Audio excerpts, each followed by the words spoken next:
আমরা কখনো ধর্মের নামে রাজনীতিতে বিভক্তি আনতে চাই না, করব না। আমরা ধর্ম, বর্ণ এবং বিভিন্ন ভাষা ভাষী সংস্কৃতির নামে আমরা কখনো বিভাজন জাতিতে সৃষ্টি করতে চাই না। সকল মানুষেরই সাংবিধানিক পরিচয় হচ্ছে নাগরিক, সিটিজেন, বাংলাদেশের নাগরিক হিসেবে পরিচিত হইবে। সেই হিসাবে আমরা বলি এখানে সংখ্যালঘু আর সংখ্যাগুরু নাই। আমরা এখানে সবাই যারা আছে সবাই নাগরিক, বাংলাদেশের সিটিজেন, এবং সাংবিধানিকভাবে সকল নাগরিকের অধিকার সমান। ধর্ম চর্চায়, সাহিত্য চর্চায়, সংস্কৃতি চর্চায়, মুক্ত বুদ্ধি চিন্তায় সবকিছু এনশিওর করা আছে। আমরা বলি যে subject to certain restrictions imposed by the authority, বলে কনস্টিটিউশনাল ভাষা। সমাবেশের, সংগঠনের এবং মুক্ত চিন্তার অধিকার থাকবে, আছে। ওই সাবজেক্ট টু সার্টেন রেস্ট্রিকশনস, সেটা অলওয়েজ লিগ্যাল ভাষায় থাকতে হবে, সেটা আমাদের এনশিওর করতে হবে।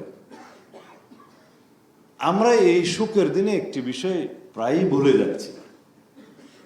অতীতের বেদনাবিদুর গণতান্ত্রিক সংগ্রামের কথা আমরা ভুলে যাচ্ছি। আমরা ইদানিং ফেসিবাদী আওয়ামী লীগের কুকীর্তির কোনো কথাই আমাদের বক্তৃতা বিবৃতি বলছি না। কেউ কি লক্ষ্য করছে এই বিষয়টা? এবং একটি দল আওয়ামী লীগের ভোট প্রাপ্তির জন্য আওয়ামী লীগের বিরুদ্ধে একটি শব্দ উচ্চারণ করে না। আমাদের গ্রামের ভাষায় কথা বলে যে বাসুরের নাম মুখে নেওয়া যায় না। এখন সেই দলটি আওয়ামী লীগের ভোট টানার জন্য তাদের যে ভূমিকা, সেটা জনগণের সামনে উন্মোচন করেছে। কিন্তু আমরা এই দেশের রক্তস্নাত ইতিহাসের কথা কখনো যেন ভুলে না যাই। আওয়ামী লীগের দুর্নীতি, দেশকে বিক্রি করে দেওয়ার অর্থ পাচারের কথা যেন আমরা ভুলে না যাই।